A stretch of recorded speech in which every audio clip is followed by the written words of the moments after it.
Topic डाल दीजिए count set. Count set में आपने काउंट ब्लैंक ऑलरेडी पढ़ा हुआ है ना।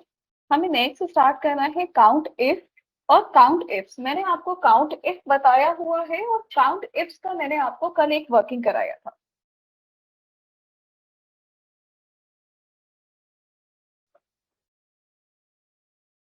ठीक है, तो टॉपिक है हमारा count ifs. Count ifs basically function है जो मल्टी क्राइटेरिया काउंटिंग के लिए यूज किया जाता है।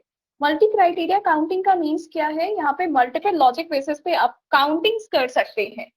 ओके, लास्ट ईयर हमने एक रिपोर्ट बनाई थी।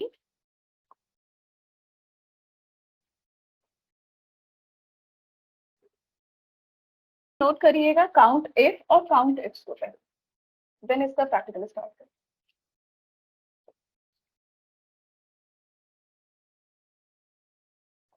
Count if then count ifs. इसमें जैसा कि आपने देखा था कि सिंगल कंडीशन होती है, एक कंडीशन अगर हमें मीट कर जाती है तो हमें आउटपुट मिल जाता है।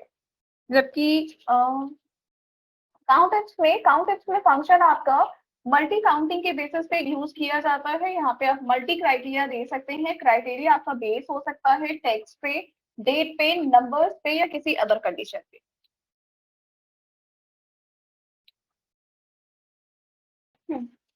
तो basically count if and count ifs note हो गया होगा।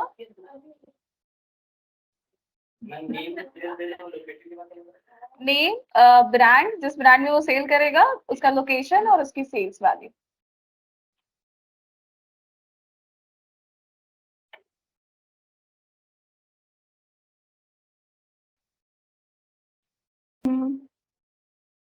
हाँ, ये शेयर करूंगी। हो गया ना। इसके बाद सम है। सम के फंक्शन में आपको सम का फंक्शन पता है। नेक्स्ट फंक्शन लिखिए सम इफ। यहाँ पे देखिए कंडीशनल बेसिस पे वहां पे आपको क्या मिलेगा, वहां पे कंडीशन या क्राइटेरिया बेसिस पे आपको काउंटिंग मिलेगी, यहाँ पे सम मिलेगा। मीन्स आउटपुट पहले से पता है कि आउटपुट यूनिट आपकी सम होने वाली है, बट आप जो भी लॉजिक इंसर्ट करेंगे उस लॉजिक के बेस पे आपको वो आउटपुट दिया जाएगा।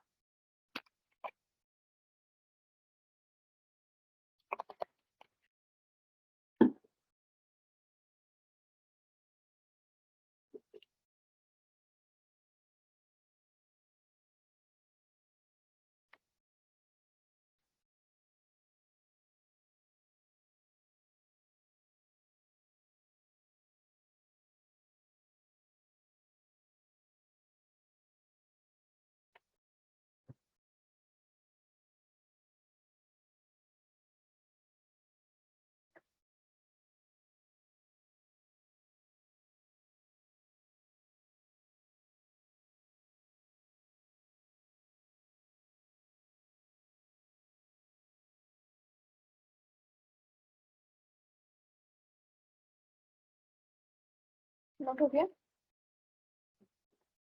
ये वैसे भेज दूंगी ग्रुप में।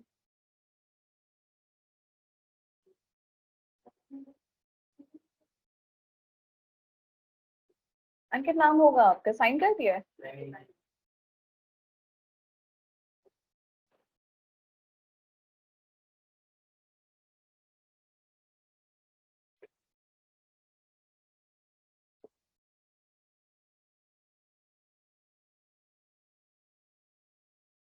आगे बुक करें।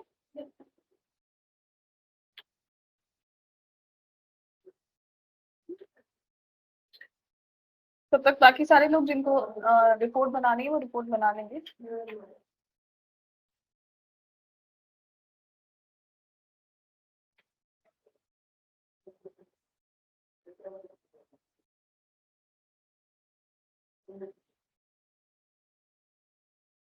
नेक्स्ट है सम इफ्स। सम इफ्स मल्टीपल क्राइटेरिया बेस होता है। आप ज्यादा मत लिखिए, सिर्फ इतना ही लिख लीजिए, function to cells that meet multiple criteria. जो बोल्ड है बस उतना ही लिख लीजिए। फंक्शन ये मल्टीपल क्राइटेरिया बेस होता है। बाकी क्राइटेरिया आपको अभी आपने लिखा ही है तो आपको आइडिया हो गया होगा कि क्राइटेरिया आप किसी भी बेसिस पे दे सकते हैं। तो single, multiple.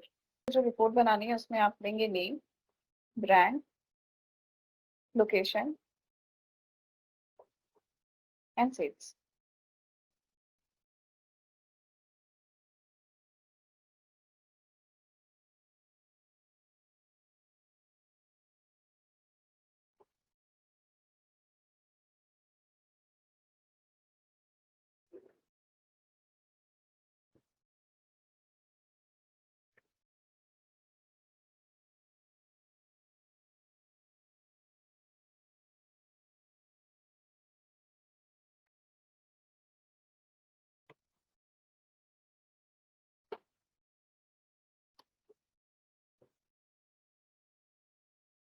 Control C, alt V, then V. ये हमारा डेटा क्रिएट हो गया है। इस डेटा पे हमें प्रोसेस करना है। क्या हुआ? ठीक है, आपने इसको सेलेक्ट किया, सेलेक्ट करके merge and center, control Z, merge and center नहीं, mid alignment and control A और बॉटम। ये हो गया आपका मर्ज एंड सेंटर और ये है आपकी sales report. Okay, so basically ये है आपका फंक्शन। हमें देखना है काउंट इफ। काउंट के सारे फंक्शन आपको क्लियर होंगे और यहाँ से हम स्टार्ट करते हैं काउंट इफ्स। इसी तरह से sum and sum ifs. Okay, count if का यूज किया जाएगा जब सिंगल क्राइटेरिया इंसर्ट करना है। सिंगल क्राइटेरिया इंसर्ट के लिए हम इसे यूज करेंगे, और सिंगल क्राइटेरिया इंसर्ट के लिए हम इसे किस तरह से यूज करेंगे ये देख लीजिए। जब काउंट इफ अप्लाई करना है आपको तो फंक्शन लिखना है is equal to count if. आपको फर्स्ट रेंज देनी है जिस रेंज के बेसिस पे हम काउंट करना चाहते हैं। मैंने कहा कि ये बताइए एचपी में कितने एम्प्लॉइज काम कर रहे हैं हमारे। तो एचपी के जो सेल्स पर्सन है वो है total number of 5।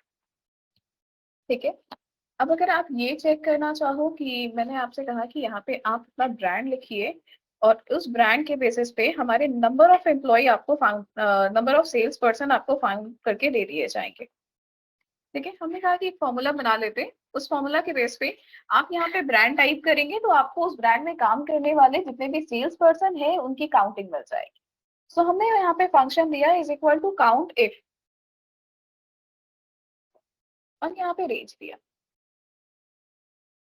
Okay, range के बाद हमें क्राइटेरिया कमांड में देना होता है। अब उस कमांड को देने के लिए मैंने एक ब्लैंक सेल दे दिया। लास्ट टाइम मैंने टाइप किया था, इस बार मैंने कमांड के लिए ब्लैंक सेल इंसर्ट कर दिया एंटर। अब मैं यहाँ पे अगर LG पुट करूंगी तो ये मुझे LG फाइंड आउट करके दे देगा, और HP पुट करूंगी तो HP फाइंड आउट करके दे देगा। ठीक है, मेरे लिए काउंटिंग मुझे हर बार फॉर्मूला चेंज नहीं करना है, हर बार फॉर्मूला क्रिएट नहीं करना है। मैंने एक बार फॉर्मूला क्रिएट कर लिया और क्रिएट करने के बाद हम क्या कर सकते हैं, इसको यूज में ले सकते हैं। क्लियर है ये? बता दे। देखिए, जैसे काउंट इफ करना है ना आपको, आपका काउंट फंक्शन है क्या? काउंट फंक्शन आपके क्राइटेरिया के बेस पे जो भी डेटा रिफ्लेक्ट करेगा ना उस डेटा को काउंट कर देगा कि कितने नंबर ऑफ डेटा आपके रिफ्लेक्ट कर रहे हैं। अब जैसे मैंने आपसे कहा कि आप एक काम करिए, आप मुझे लोकेशन अगर मैं आपको फिल करके देती हूँ तो आप उस लोकेशन के बेसिस पे नंबर ऑफ एम्प्लॉइज बता दीजिएगा। Okay, so number of employ count करने के लिए हमने यहाँ पे दिया काउंट इफ, बिकॉज हमें लॉजिक देना था, हमने काउंट इफ दिया। काउंट इफ देने के बाद सबसे पहले लोकेशन को दिया, यानी कि जिस रेंज पे हमें क्राइटेरिया लगाना है आप उस रेंज को इंसर्ट करिए। आप एक बार में एक फंक्शन में एक ही रेंज ले सकते हैं इफ में। जब इफ्स होगा तो मल्टीपल रेंज और मल्टीपल क्राइटेरिया। तो हमने कहा कि आप एक काम करिए, आप वो रेंज दे दीजिए और उसके साथ में ये लोकेशन दे दीजिए। ठीक है, आप टाइप कर सकते हो, लेकिन टाइप करोगे तो वो फॉर्मूला लिमिटेड हो जाएगा। मतलब हर बार आप फॉर्मूला को जाइए एडिट करिए तो आपको आउटपुट मिलेगा। उससे अच्छा है कि हम ब्लैंक सेल दे देते हैं। हम कमांड अगर सेल बेस पे देंगे ना तो वो हमारे लिए इजी टू यूज हो जाएगा। ठीक है, एंड एंटर। अब अगर मैं यहाँ पे लखनऊ लिखूंगी तो ये मुझे लखनऊ की काउंटिंग करके दे देगा कि लखनऊ में आपके टोटल 11 एम्प्लॉइज हैं। इसी तरह से अगर मैं यहाँ पे कानपुर लिखूंगी तो ये मुझे Kanpur base employees find out करके दे देगा कि कानपुर में 9 एम्प्लॉइज है। और चेक कर लेते हैं टोटल एम्प्लॉइज क्या है। तो अगर आपको टोटल एम्प्लॉइज फाइंड आउट करना है तो जैसे कल हमने कहा था कि काउंट भी यूज कर सकते हैं और काउंटर भी यूज कर सकते हैं। काउंट में सिर्फ इतना स्पेसिफिकेशन है कि आप चाहे जितने यहाँ से सिलेक्शन ले लीजिए, वो आपको न्यूमेरिक बेसिस पे काउंटिंग करके दे देगा। यहाँ पे आ गए आपके टोटल नंबर ऑफ एम्प्लॉइज 20, जिसमें से 9 कानपुर में है और 11 आपके लखनऊ में। क्लियर है? अब मैंने आपसे कहा कि आपको मल्टी क्राइटेरिया सर्चिंग करनी है। मल्टी क्राइटेरिया सर्चिंग का मीन्स क्या है, हम यहाँ पे एक डिजाइन कर ले रहे हैं।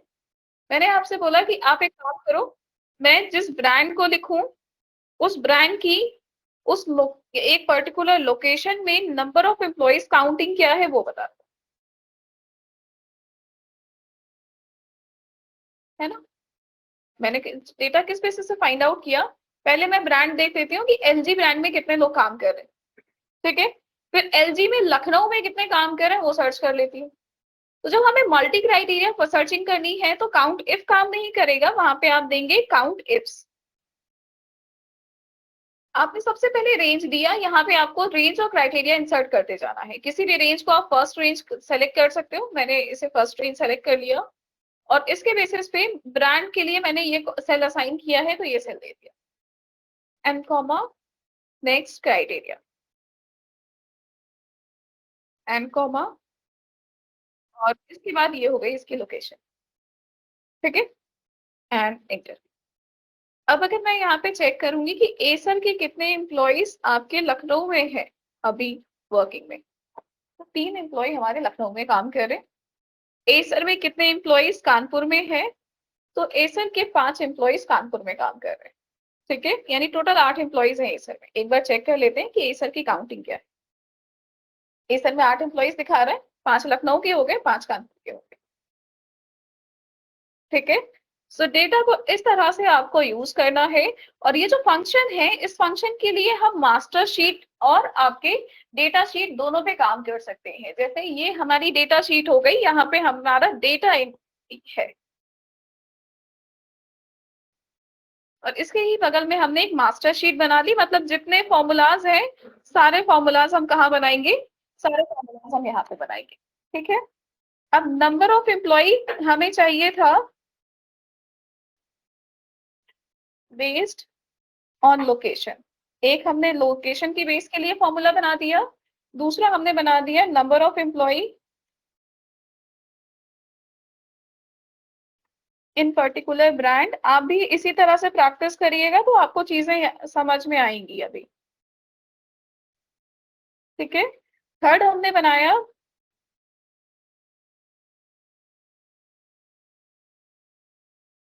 मल्टीपल लॉजिक में। अब मल्टीपल लॉजिक में हमने जो फंक्शन दिया employ based on location and brand, ठीक है। इसी तरह से हमने यहाँ पे दिया हायर सेल्स एम्प्लॉय काउंटिंग और लोअर सेल।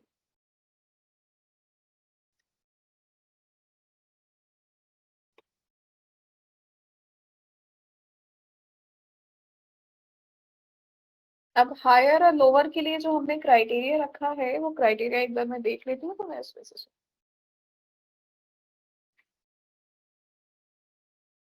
4 लाख के ऊपर के जितने भी एम्प्लॉइज हैं, कुछ ज्यादा ही बड़ी अमाउंट हो गई है रैंडम में। सो बेसिकली 10 लाख के ऊपर के जितने भी एम्प्लॉइज हैं उनको हम हायर से यहाँ पे ग्रेटर देन 10 लाख या 12 lakh.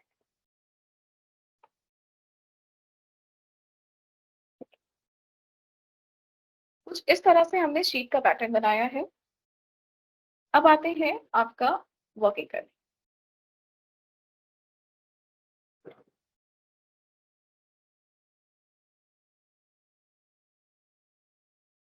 Number of employ based on location के लिए हम क्या कर सकते हैं, यहाँ पे हम लोकेशन लिख सकते हैं एंड लोकेशन के साथ में यहाँ पे हम क्या लिखेंगे, इनके काउंट कितने हैं यहाँ पे is equal to count if,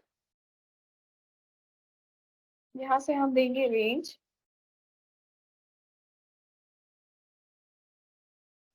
comma, वापस आएंगे शीट पे। अब देखिए जब आप शीट पे वापस आते हो, एक चीज हमेशा देखिए, जब आप मल्टीपल शीट पे काम कर रहे हैं तो मल्टीपल शीट पे वर्क करने के केस में कभी भी आपको ये ध्यान रखना है कि आप अगर आपने शीट पे सिलेक्शन किया है रेंज का तो आप तुरंत कॉमा पुट कर दें। इन केस अगर आपने सिलेक्शन करने के बाद कॉमा पुट नहीं किया तो एरर हो सकती है। जैसे मैंने यहाँ से सिलेक्शन लिया, ये मेरा डेटा रेंज था, मैंने इसका सिलेक्शन, ये डेटा रेंज, लाइक मैं लोकेशन दे रही हूँ ना, तो लोकेशन हमने लिया डेटा रेंज में और लोकेशन लेने के बाद हमने डायरेक्टली यहाँ पे क्लिक कर दिया, तो ये क्या होगा, ये इस तरह से चेंज हो जाएगा, ठीक है। तो ऑलवेज आपको क्या करना है, ऑलवेज जैसे ही आप शीट पे सिलेक्शन करेंगे, सिलेक्शन करते ही कॉमा पुट कर दीजिए। ठीक है, इससे वो रेंज वहीं पे लॉक हो जाएगी। अब आप मूव कर सकते हो और मूव करके आपने यहाँ पे लोकेशन पे क्लिक कर दिया एंड एंटर। और यहाँ पे अगर आप लखनऊ लिखेंगे तो लखनऊ की काउंटिंग और कानपुर लिखेंगे तो की काउंटिंग ऑटोमेटिकली हो जाएगी। इसी तरह से ब्रांड वाला बना लीजिएगा। ये फाइल मैं आपको सेंड कर दूंगी ताकि अगर आपको कोई भी इश्यू होता है तो आप इसमें से एक बार फॉर्मूलाज देख लीजिए। अब मल्टीपल लॉजिक में देखते हैं। तो यहाँ पे मैंने आपसे कहा कि आप लोकेशन देन ब्रांड और इसके साथ में वैल्यू बेसिस पे क्या कर ब्रांड बेसिस पे काउंट कर सकते हैं। ठीक है, इसी तरह से आप यहाँ पे कर सकते हैं लोकेशन ब्रांड और वैल्यू इसमें हम टाइप करेंगे बिकॉज अभी आप वैल्यू को सेल में टाइप करके इंस्ट्रक्शन नहीं दे सकते। अगर आप ये चाहें कि आप इस वैल्यू को यहाँ से सेलेक्ट कर लें, इस तरह के इनपुट आपके फंक्शन में नहीं जाएंगे। तो यहाँ पे हमने मल्टी काउंटिंग की है और इसके लिए हम फंक्शन देंगे काउंट इफ का। ओके बच्चों,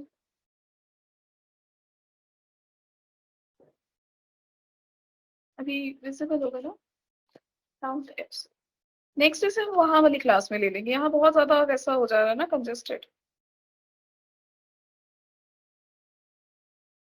काउंट इफ्स, काउंट इफ्स में हमने सबसे पहले क्राइटेरिया रेंज दिया है। अब यहाँ पे आपको one by one criteria range देना है। लाइक हमने लोकेशन का रेंज दिया क्राइटेरिया में, कॉमा, मास्टर शीट पे गए और लोकेशन पे क्लिक कर दिया, जिसका रेंज उसका क्राइटेरिया। इसी तरह से कॉमा पुट किया। कभी भी शीट टू शीट मूव करने के से पहले शीट टू शीट मूव करने से पहले ऑलवेज आपको क्या करना है, कॉमा पुट करके ही मूव करना है। ठीक है, next data sheet, data sheet में वापस आते हैं और इस बार फिर से सेलेक्ट कर लेते हैं इस रेंज को एंड कॉमा, वापस अपनी मास्टर शीट पे जाते हैं और यहाँ ब्रांड पे एंटर कर देते हैं एंड एंटर। सो हमने ब्रांड दिया है LG और लोकेशन दिया है कानपुर। क्लियर है ये?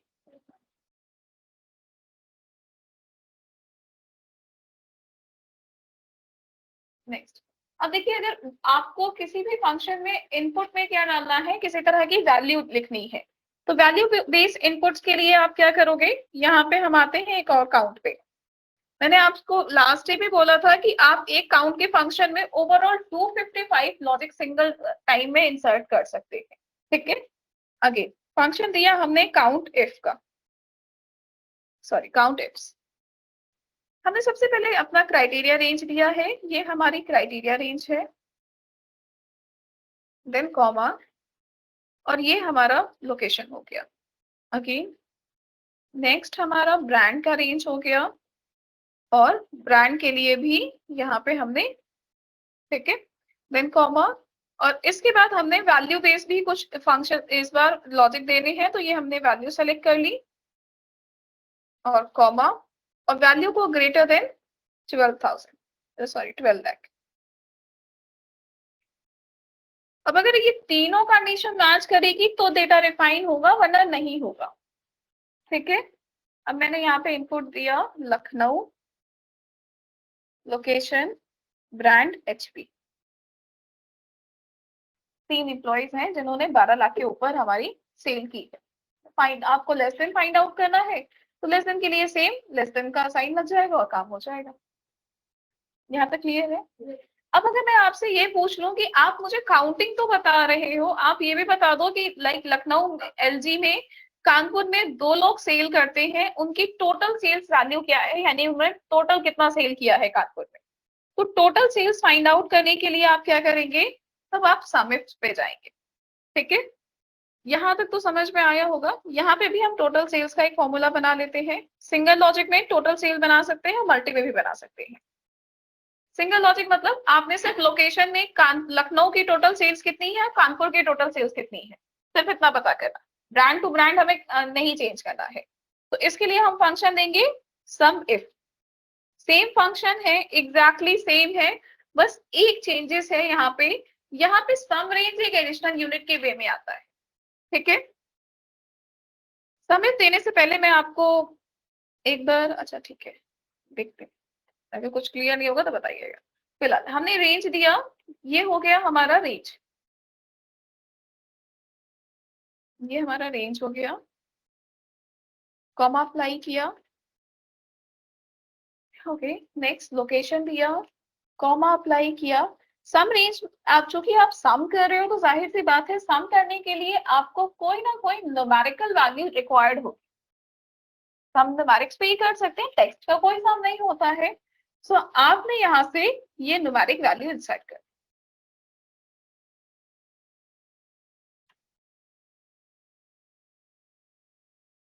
ये आ गया आपका डेटा, ठीक है। हाँ, सिर्फ लोकल 11 का डेटा है। कानपुर पे करेंगे ना तो कानपुर का मिल जाएगा, ठीक है। टोटल सेल्स के लिए तो इज इक्वल टू सम हो जाएगा, ठीक है।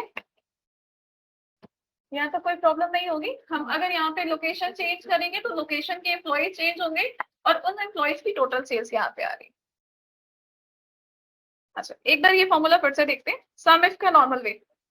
अगर मैं सम इफ अप्लाई करती हूँ तो मैंने यहाँ पे फंक्शन दिया is equal to sum if, मैंने ये रेंज दी, मैंने कहा कि आप इस रेंज में क्या करिए, आप इस रेंज में से वो सारी वैल्यूज फाइंड आउट करके सम कर दीजिए जो वैल्यू 15 लाख से ग्रेटर देन है।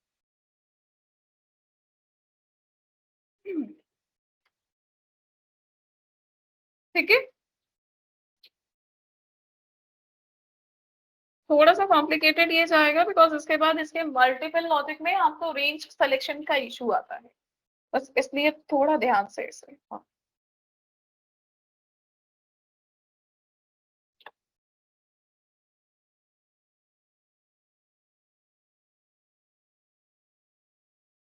ये नंबर्स हैं कुछ, इन नंबर्स में से हमें वैल्यूज फाइंड आउट करनी है, वो वैल्यू जो वैल्यू हमारी, हमें वो वैल्यू फाइंड आउट करनी है जो वैल्यू हमारी ग्रेटर देन 10, ठीक है। तो अगर हमें greater than sum values greater than 10 values का सम चाहिए तो हम क्या करेंगे, is equal to sum if, ये हमारी रेंज हो गई, कॉमा क्राइटेरिया क्या है हमारा, greater than 10 and inter, total 139। एक बार मैं यहाँ से इसको फाइंड आउट करके भी दे देती हूँ।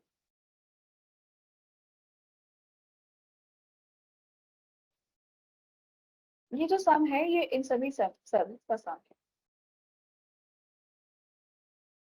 क्लियर है। तो समिट क्या करेगा, अगर यहाँ पे आप इंसर्ट कर रहे हो लॉजिक तो टेक्सचुअल लॉजिक इंसर्ट कर सकते हैं, न्यूमेरिक लॉजिक इंसर्ट कर सकते हैं। अगर आप लॉजिक रेंज में किसी नंबर्स को इंसर्ट कर रहे हो, जैसे कि मैंने यहाँ पे एक नंबर इंसर्ट किया है, ये न्यूमेरिक डेटा है, तो न्यूमेरिक डेटा में डायरेक्टली आप क्या करिए, न्यूमेरिक डेटा में डायरेक्टली आप यहाँ पे लॉजिक इंसर्ट कर दीजिए।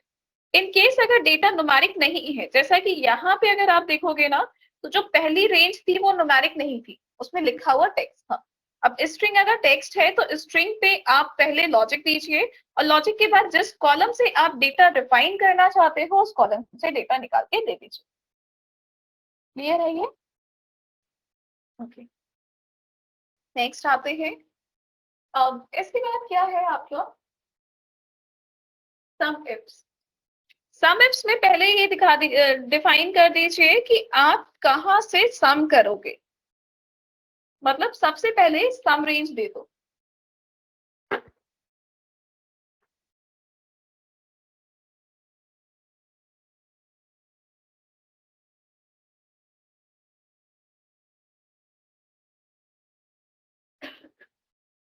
ओके, तो सम इफ क्या है, कहाँ थी मैं, हाँ, सम इफ्स।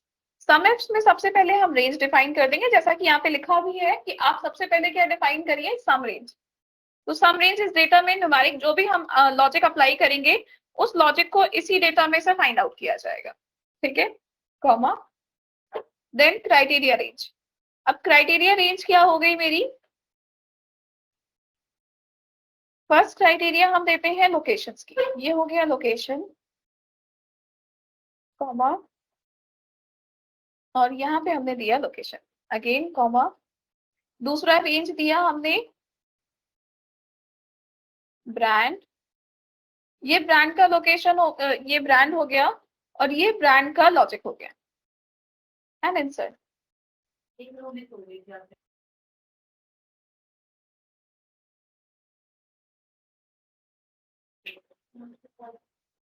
यहाँ पे कुछ एरर,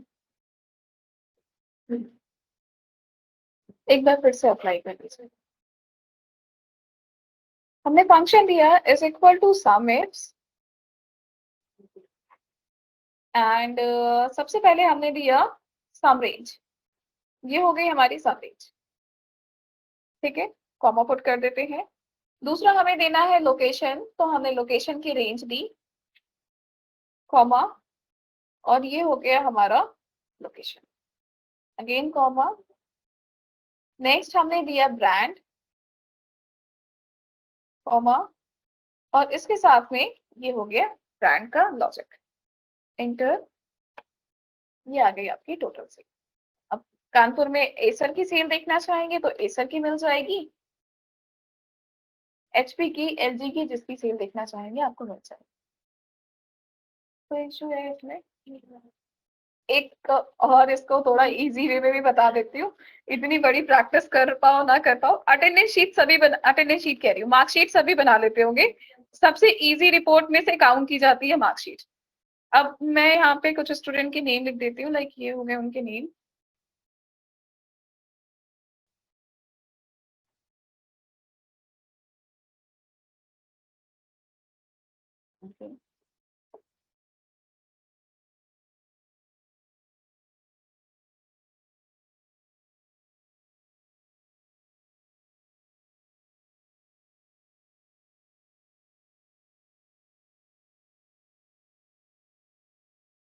ठीक है, डेटा बन गया है हमारा, सम कर देते हैं। और इसी के साथ में नेक्स्ट हम यहाँ से इसका मिनिमम चाहिए, मिनिमम फाइंड आउट कर देते हैं। अगेन हमें एवरेज चाहिए, एवरेज फाइंड आउट कर देते हैं। और इसके बाद double click, double click and double click, ये हो गया मार्कशीट। मैंने आपसे कहा कि आप एक काम करिए, आप राम के उन सब्जेक्ट्स को काउंट करिए जिसमें उनकी डिक्टेंशन आई, यानी कि जिनमें उनके मार्क्स ग्रेटर देन 75 है। अभी सही है?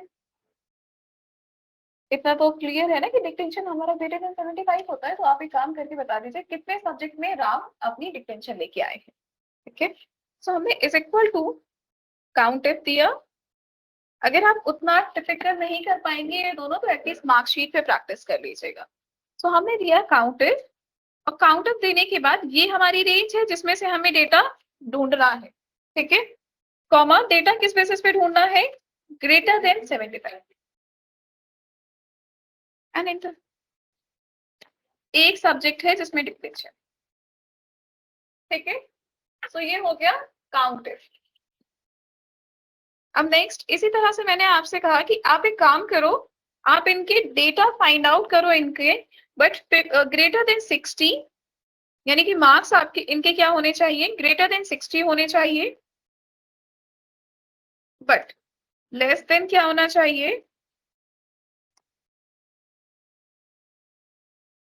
सबको नींद आ रही है, जैसे तुम लोग लैब करोगे ना उस दिन बताऊंगी मैं। लेस देन 80 होना चाहिए, ठीक है। अभी ये दो क्राइटेरिया है, ठीक है। यहाँ पे हम देंगे काउंट इफ्स। अब काउंट इफ्स में हमने दिया is equal to count ifs, और ये हमने रेंज दे दिया, ठीक है। क्राइटेरिया हमने फर्स्ट टाइप किया ग्रेटर देन 60, ठीक है। दूसरा फिर से एक बार सेलेक्ट किया, और अब इस बार क्राइटेरिया दे दिया सेम पे लेस देन 80। अब ये रेंज लॉस हो गया, ये डेटा 60 के ऊपर फाइंड आउट करेगा, बट 80 से लेस देन 60 पे, यानी कि 80 से लेस देन पे रुक जाएगा। इस तरह से अब हम ड्रैग कर लेते हैं तो सबके हमें मिल जाएंगे।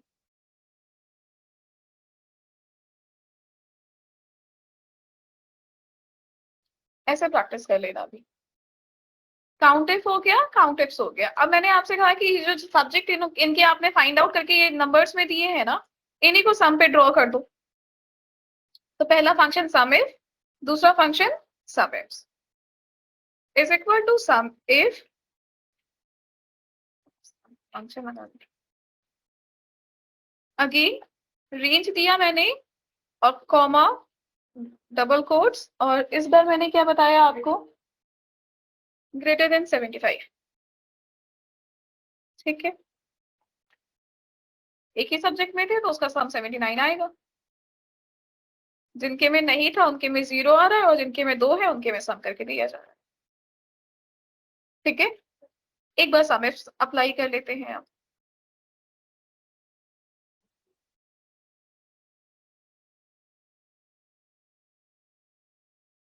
सम इफ्स के लिए इज इक्वल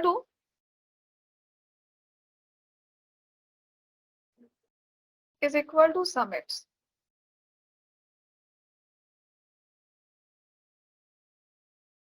ये हो गया is equal to sum ifs. पहले हमने सम रेंज दिया। सम इफ्स में आपको ऑलवेज जब आप इफ्स लगाएंगे ना, देखिए काउंट इफ्स, सम इफ, ये तीन एक जैसे हैं, इसमें कोई एडिशनल रेंज नहीं देनी। लेकिन सम इफ्स में एक एडिशनल रेंज आएगी, वो सम रेंज की है। आप उसको पुट कर दीजिए, इसके बाद ही क्राइटेरिया रेंज ये सब आप डिसाइड करेंगे। सबसे ज्यादा कॉम्प्लिकेशन यहीं पे आती है, बिकॉज लोग एक ही रेंज पुट करके उस पर क्राइटेरिया दे देते हैं। कॉमा, अगेन रेंज सिलेक्शन, और फिर से एक क्राइटेरिया डबल कोट्स में लेस देन 80। ठीक है, एनेक्टर। जैसा कि काउंट इफ्स ने दिखाया था कि 3 सब्जेक्ट हैं तो 3 का सम, एक सब्जेक्ट है 1 का सम, और 2 सब्जेक्ट है तो 2 का सम। ठीक है।